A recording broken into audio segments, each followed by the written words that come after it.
Welcome to lesson 9.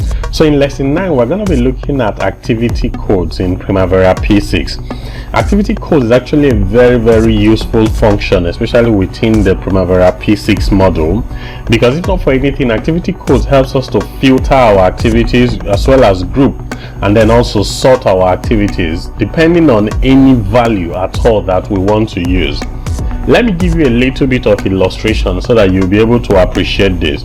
Say for example, you're given a schedule, and within the schedule you have over 1,000 activities, and some of these activities are for different subcontractors. So you have subcontractor A, B, C, and D, and then of course you're working as a subcontractor D, and some of the activities within this this schedule belongs to subcontractor D. Those are the things that are within the scope of your own project.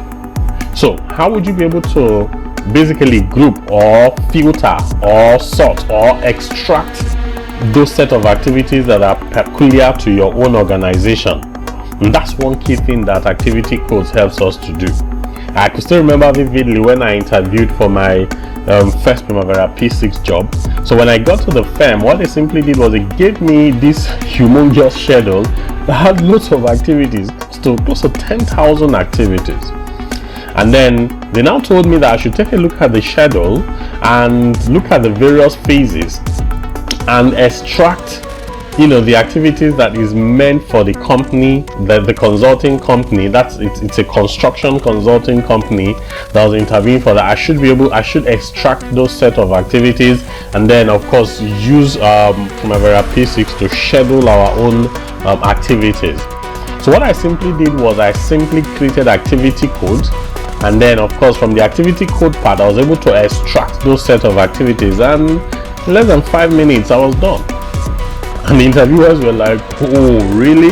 So that's to actually tell you that as much as possible the activity codes are one very important part of your Primavera P6 module, and to a large extent they would prove to be a very helpful tool. Alright, so let's see how the activity codes work, especially within the Primavera P6 module. Okay, so this is Primavera P6, and of course this was where we left it the last time. We created our resources, and then also we assigned resources to our project activities. So at this point we're going to be creating the activity codes. And to do that, of course, as usual, we go to our enterprise and then you click on activity codes. So when you click on activity codes, whatever pops up, you click on OK. So if you take a look at the top, you will notice that there is a global activity code, there's the EPS, and then there's the project. So global simply means that any activity code we create at this level can be used for every single project that you have within your Primavera P6. EPS simply means that if we create an activity code here, we can use it for specific EPS, that's enterprise project structure, within our Primavera P6.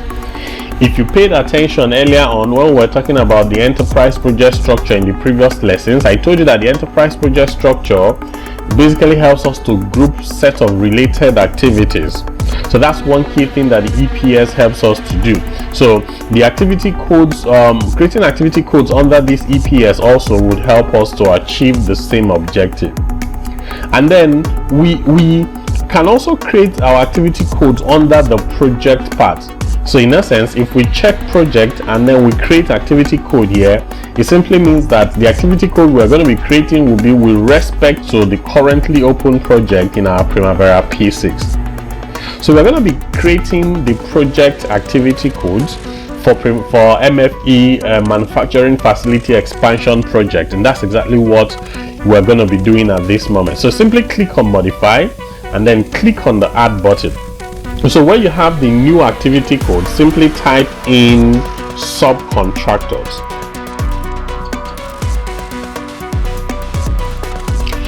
And then hit enter. So under the length, maximum length for your activity code, I suggest you change it to 20. So it simply means that our activity code can be up to 20 depending on how long we want it to be. But whatever the case is, just make it long enough to be able to accommodate your activity code. So once you've been able to do that, you can click on close.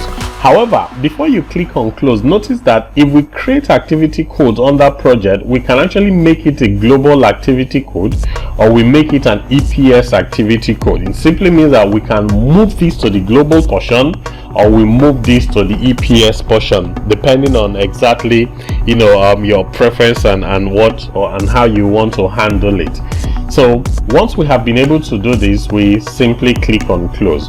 So when we click on close, you'd have noticed that at the top you're going to be seeing MFE subcontractors, which clearly depicts the fact that we have created an activity code for subcontractors. So this is now where we're now going to begin to add our activity codes. So to add our activity codes, we simply click on add. So when we click on add, it would ask us to enter the value of these activity codes. So this is where we're now going to enter our subcontractors. So let's say part of our subcontractors is TQ, and TQ here stands for total quality. And then we click on add again. So let's see if we can add up to 5 subcontractors. We have DE, and then of course DE simply stands for Domalong Engineering. And then again we click on add, and then of course we also type in the next set of subcontractors. So we have CC, and then here we type in Sale Consulting. You can also click on add again and then type in the next set of activity code, or the next set of subcontractor. So here we type in TS, here we type in 107 construction, and then we click on add again and add our final subcontractor. So let's say our final subcontractor is OS, and that's Obalimsti. Alright, good. So these are the subcontractors that we've added with regards to this project. So of course, don't forget, you can use this shift up, shift right, and then shift left and shift down arrows to arrange them depending on where you want to place them. Please understand that we can also change the color for each of these subcontractors just to make it unique. So simply by double clicking within this color code, and then you choose a particular color that would best suit your interest. So this is basically for us to be able to distinguish between the activity codes. That's what the coloring here does. Other than that, you will just leave it at the default blue color which Primavera uses, of course depending on the version of Primavera P6 that you're using. So once you've been able to do that, you click on close. So we have been able to create our activity codes. Next, we're going to be assigning the activity codes. So to do that, you simply display the subcontractor column that we have just created earlier on.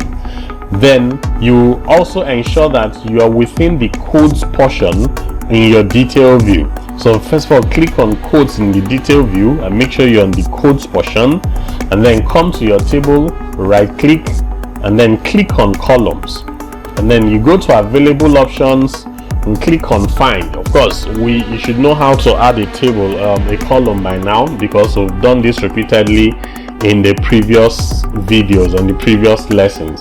So simply type in subcontractors and then hit enter. So you see the subcontractors part, so you select it and then you add it and you move it down. I want it to be okay, so let it be after my activity name.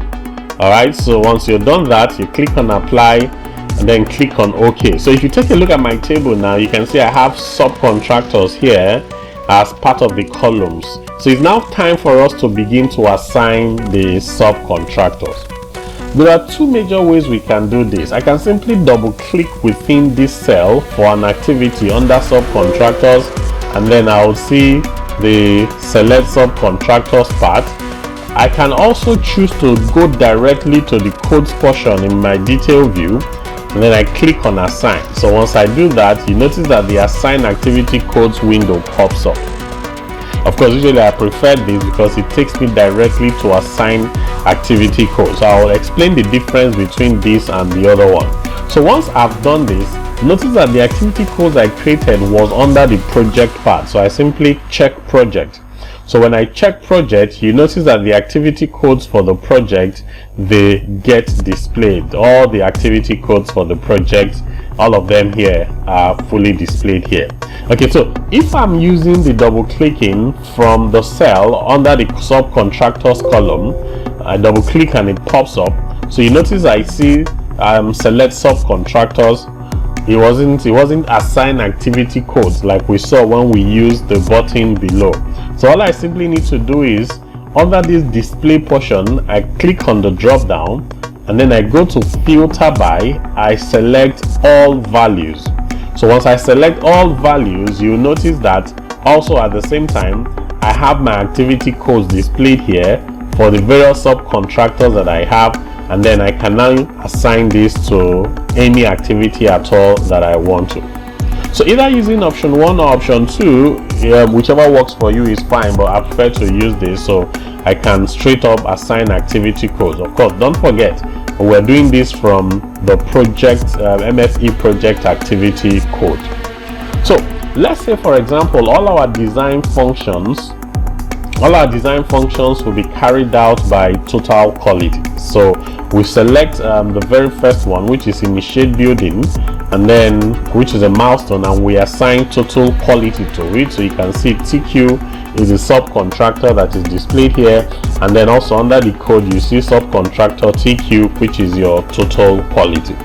Now don't forget, you can simply use your fill down function to be able to now allocate to all the other ones. So simply hold down your shift button and click on the last activity under the design stage, and then either you right click and click on fill down.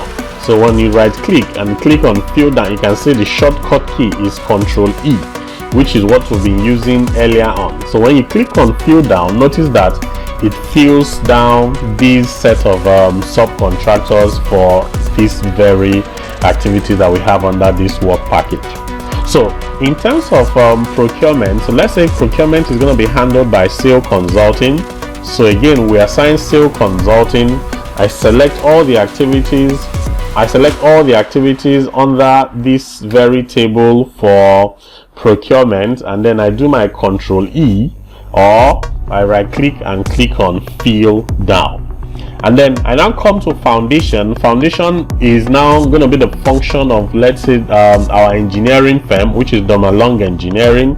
So I select clearing, and then I click on assign, and then of course remember again, you simply select all the activities here, and then you do your right click and fill down. Another way you can fill down is you can also fill down from the edit menu, and then once you click on edit, you're going to also see your fill down portion there. So simply click on fill down, and then it also allocates all of these to this set of activities. Okay, good. So that's exactly how to use the activity codes, and that's exactly what we have done. So once you're done with that, you can simply click on close, and then it closes the window for the activity codes for you. So once you've been able to assign your activity code, so watch what happens for us to now be able to sort or group by depending on the set of activities that is assigned to a specific subcontractor. So I could simply go to my group and sort by clicking on group and sort by under the tools bar. So when I click on it, it brings up the group and sort by window for me, and then I go to group by and I click within there. So under the group by, I can now select subcontractors, which is part of what I've created. So you can see the subcontractors part, and then I click on assign. So check hide if empty, and then also check sort bands alphabetically, so that I'll be able to sort it alphabetically, and then click on apply. Okay, good. So if you notice here, I have a situation where I have been able to, and then of course you can click on OK. I've been able to sort this according to subcontractors. That is activities that will be done by subcontractors. So you can see the sale consulting has to do this set of activities. The Long Engineering, these are the activities that are assigned to them. Total quality these are the activities that are assigned to them, and then the ones that we've not assigned subcontractors are all put in the same group. Okay, so that's one key thing that this does for us. Now, some of us may now be curious about, okay, how do I now extract a set of activities that belong to a particular subcontractor? Because what you're seeing here is we have done the group and filter, the group and sort by, and then we have actually sorted according to activities that belong to each subcontractor that we have within our project, which is exactly what we have done at this stage. So if we now want to filter to be able to extract, let's say, activities that belong to total quality and then export it from our Primavera, just like I did in the course of my interview example which I shared with you. So all we simply need to do at this stage is we now use the filter by button. So you can see when I click on the filter by, and then I can create my own filter, but Primavera gives us a list of some specific filters that we can actually use. For example, the 2 weeks look ahead, the milestone variance, and all of that. So we simply click on filter, which is what we have done, then click on new, and then let's now enter the name of our filter. So here we're going to be having it as total quality activities. I want to filter total quality activity. That's what I'm planning to do. So that's my filter name, and then once I've been able to do that, I go to the bottom, I go below, and in this part where I have or parameter, under the parameter column, I simply double click there, and then I select subcontractor. I select subcontractors. So let me, okay, good. So that's my subcontractors, and then under the value, I also double click on it. Okay, so I look for total quality, which is this, and then I select it. Okay, good. So I've been able to now say I want Primavera to filter the subcontractors with specific respect to total quality. So once I'm done with that, I simply click on OK, and then I click on OK. So once I click on OK, you notice that the only thing that we have displayed here is the activities for total quality.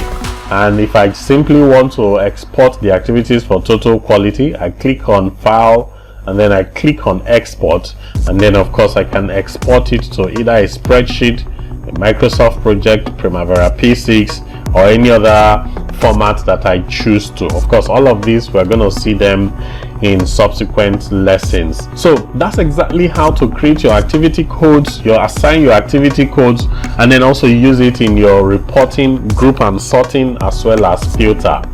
Of course, I want to undo some of these things we've done so that you don't get lost amidst in the course of this and start asking, okay, how do I navigate back to where we were before? So let's simply go and remove the filter. So again, you click on filter, then this time around you check all activities, click on apply, and then click on OK.